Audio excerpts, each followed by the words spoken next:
안녕하세요. 스포츠 분석 전문 채널 넘버원 강 선생입니다. 수년간 스포츠 분석을 하면서 쌓인 노하우들을 많은 인원들과 함께 소통방에서 공유하고 있습니다. 스포츠는 매번 적중할 수 없습니다. 거짓 채널들에 속지 마시고 강 선생과 함께 소통하실 분들 환영합니다. 매일 프로토 배트맨 위주로 분석해서 공유 중이며 사설토토는 사절입니다. 12월 21일 국내 농구, 국내 배구 6경기 분석 시작하겠습니다. 첫 번째로 창원 LG 대 원주 DB 경기 알아보겠습니다. 먼저 창원 LG는 6이상이 스크린을 타고 올라오며 캐치앤슛 타이밍을 빠르게 가져가는 팀 컬러가 강하다. 그래서 핀다운과 스태거 스크린을 연속으로 엮어주면 수비가 한 박자 늦는 순간 외곽이 바로 터진다. 칼 타마요는 스트레치 포워드 성향으로 하이포스트와 코너를 오가며 수비 간격을 벌리는 역할이 확실하다. 그럼에도 불구하고 매치업이 거칠게 붙어도 타마요는 미드레인지 페이스업과 컷인으로 득점 루트를 다시 만든다.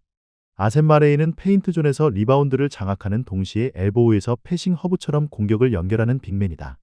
그래서 마레이가 쇼트롤로 한 번만 공을 잡아도 코너 킥아웃과 백도어 컷이 동시에 살아난다. 또한 창원 LG 벤치는 타임아웃 이후 세트플레이 성공률이 높은 편이고 상대 수비의 방향 전환 타이밍을 미리 읽어 리버스 엔트리 패턴을 꽂아 넣는 완성도가 있다. 결국 6이상의 외곽 리듬과 마레이의 골밑 장악 그리고 타임아웃 직후에 약속된 패턴이 홈팀 흐름을 잡아줄 가능성이 높다. 이어서 원주 DB는 이선 알바노가 볼을 잡는 순간부터 공격 템포가 확 바뀌는 팀이고 2대2에서 선택지가 많다. 그래서 알바노가 볼 스크린을 타고 들어가면 풀업과 킥아웃이 동시에 살아나 수비가 갈라지기 쉽다. 김보배는 기록보다 꾸준히 일에서 가치가 나오는 타입이고 리바운드 가담과 도움 수비로 흐름을 지탱하는 자원이다. 반면에 공격에서는 과감한 컷인과 세컨드 찬스 참여로 존재감을 만드는 편이라 박스아웃이 느슨하면 바로 실점으로 이어진다. 원주 DB는 하프코트에서 세트가 길어질수록 알바노 의존도가 커지는 구간이 생길 수 있다. 결국 원주 DB는 트랜지션과 리바운드로 기세를 만들되 타임아웃 이후 세트 대응에서 버텨야 승부가 열린다. 이 경기는 원주 DB의 트랜지션과 리바운드 압박을 창원 LG가 세트 완성도로 끊어내느냐가 핵심이다.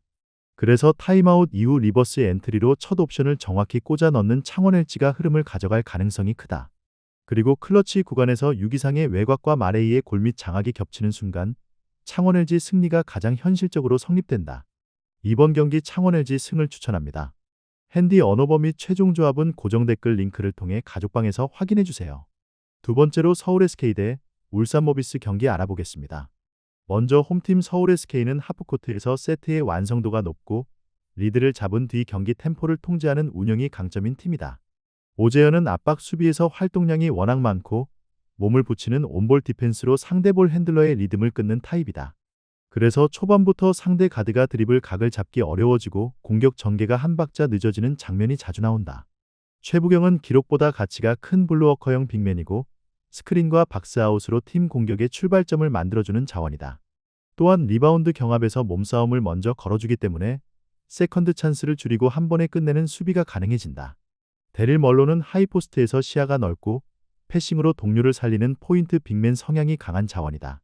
홈팀 서울 SK는 수비로 템포를 끊고 리바운드로 포지션을 장악하면서 점수차를 키우는 전개가 성립되는 팀이다.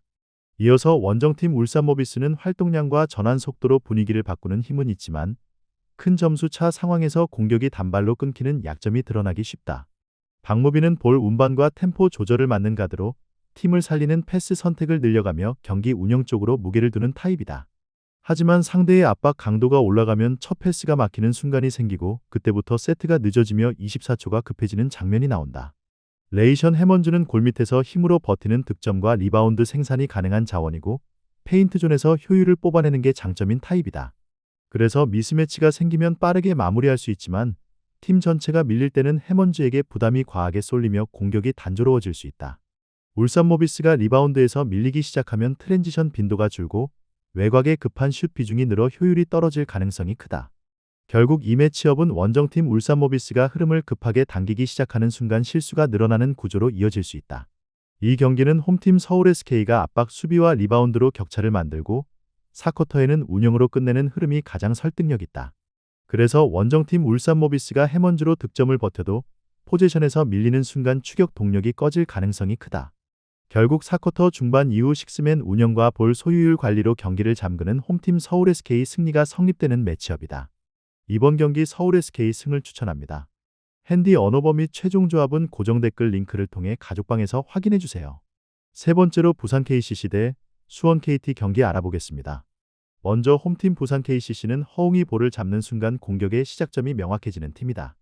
허웅은 스크린을 타고 올라오는 풀업과 캐치앤슛이 모두 가능한 타입이라 수비가 한 발만 늦어도 바로 벌점을 만든다.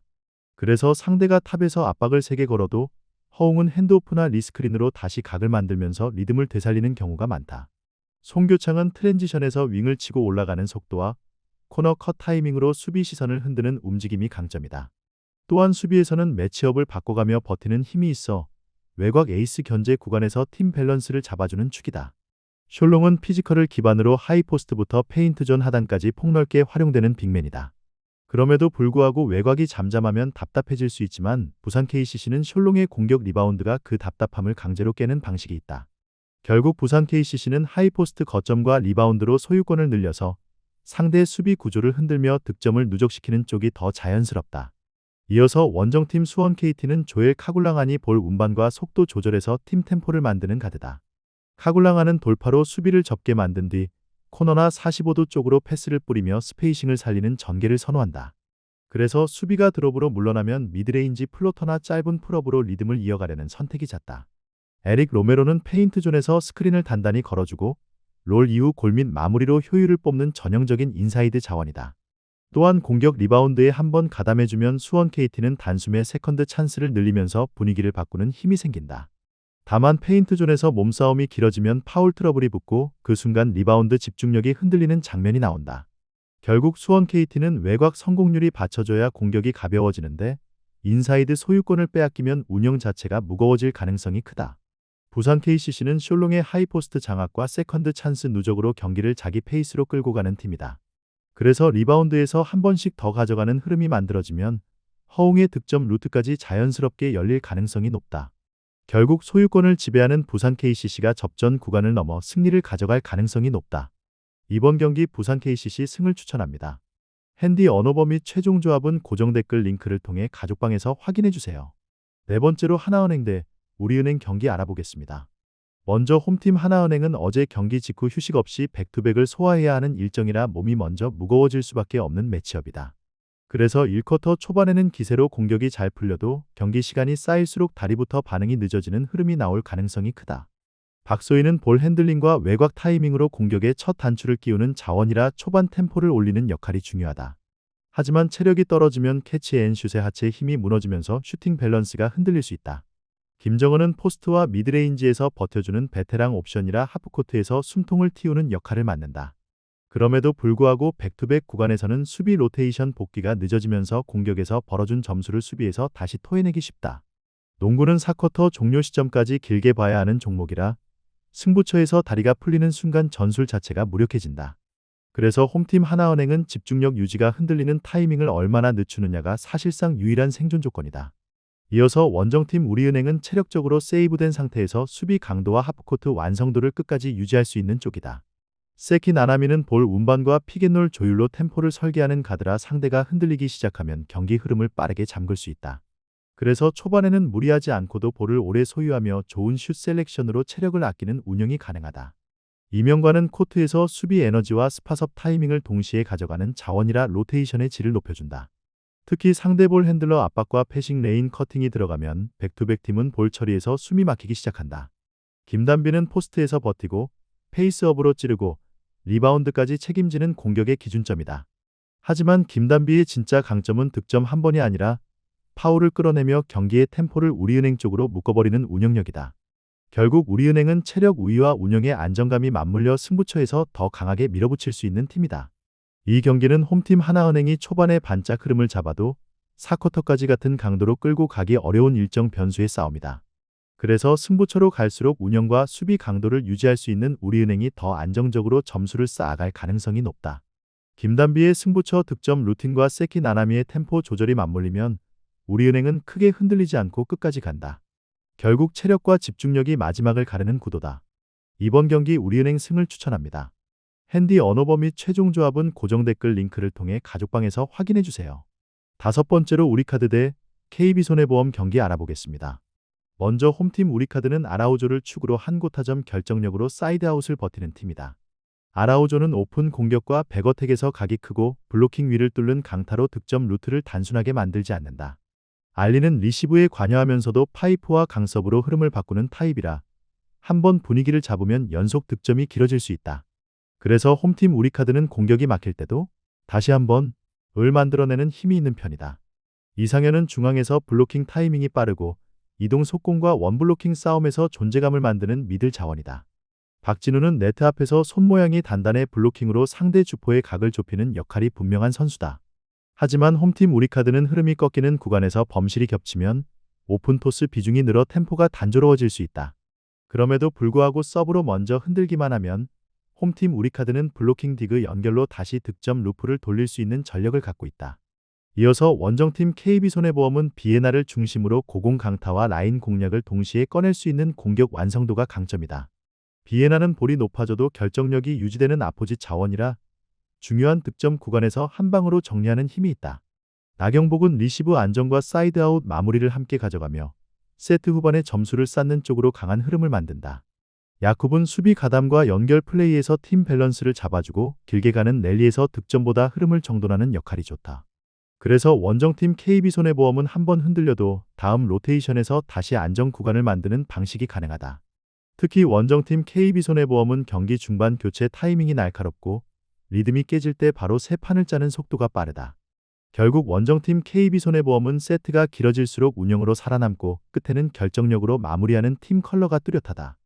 홈팀 우리카드가 초반에 몰아칠 수는 있지만 원정팀 KB손해보험은 중반에 흐름을 끊고 다시 판을 바꾸는 팀이다. 비에나의 결정력이 끝까지 유지되고 나경복, 야쿰이 리시브 라인을 잡아주면 세트 후반은 원정팀 KB손해보험이 더 편해진다. 결국 교체와 템포 조절로 리듬을 살리는 운영이 승부를 가르고 원정팀 KB손해보험 승리가 성립될 가능성이 높다. 이번 경기 KB손해보험 승을 추천합니다. 핸디 언어버 및 최종 조합은 고정 댓글 링크를 통해 가족방에서 확인해주세요. 마지막으로 기업은행 대 현대건설 경기 알아보겠습니다. 먼저 홈팀 기업은행은 빅토리아와 킨켈라의 결정구 의존도가 높은 편이라 득점 구간에서는 확실하게 치고 나갈 수 있는 팀이다. 그래서 리시브가 크게 흔들리지 않는 세트 초반에는 사이드에서 강하게 때리며 흐름을 잡는 장면이 자주 나온다. 하지만 공격이 한두 번 끊기는 순간 다시 같은 루트로 되돌아가며 전개가 단순해지는 구간이 생기기 쉽다. 이주아와 최정민은 중앙에서 블로킹 높이를 세워야 하고 또한 속공 타이밍으로 상대 블로킹의 시선을 흔들어줘야 한다.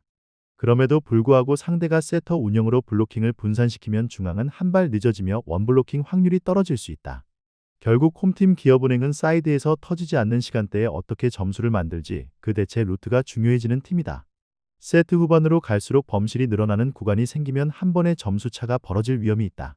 결론적으로 홈팀 기업은행은 초반 임팩트는 만들 수 있지만 승부처에서 전개 다양성이 부족하면 흐름을 지키기 어렵다. 이어서 원정팀 현대건설은 세터 자원들이 블로커의 시선을 교묘히 끌어당기며 첫 단추부터 전개를 흔드는 팀이다. 그래서 상대 블로킹이 중앙에 눈이 쏠리는 순간 카리가 반대 코너로 침투하며 공격 루트를 확장하는 그림이 나온다. 결국 현대건설의 공격은 단순한 한 방향이 아니라 리듬과 공간이 맞물린 입체 전술로 완성되는 구조다. 양효진은 중앙에서 블로킹의 기준점을 세우고 속공 타이밍으로 상대 미들 블로커를 고정시키는 역할이 크다. 그리고 이예림은 연결해서 템포를 흔들어주며 한 박자 빠른 토스로 사이드의 타점을 살리는 운영이 강점이다. 김희진은 높이와 타점으로 승부처에서 한 번의 점수를 만들어내는 옵션이 될 수 있어 세트 후반의 존재감이 커진다. 또한 현대건설은 공격이 막혀도 블로킹 라인을 다시 정돈하고 디그 커버로 한 번 더 기회를 만드는 반복력이 좋다. 결국 원정팀 현대건설은 승부처에서 전술 실행력과 선택지의 폭으로 경기를 정리할 가능성이 높은 팀이다. 이 경기는 강타 한두 번이 아니라 세터가 만들어내는 전개의 입체감이 승부처를 결정하는 흐름이다. 그래서 블로킹 시선을 흔들고 반대 코너를 여는 루틴이 있는 원정팀 현대건설이 더 안정적으로 점수를 쌓을 가능성이 크다. 결국 홈팀 기업은행이 초반을 잡아도 운영 싸움이 깊어질수록 현대건설이 흐름을 되찾아 승리를 가져갈 그림이 가장 자연스럽다. 이번 경기 현대건설 승을 추천합니다. 핸디 언어버 및 최종 조합은 고정 댓글 링크를 통해 가족방에서 확인해주세요. 시청해주셔서 감사합니다. 핸디 언어버 및 최종 조합은 항상 강선생 소통방에서 공유하고 있습니다. 소통방 입장은 고정 댓글 확인해주시고 구독과 좋아요, 알림 설정 부탁드립니다.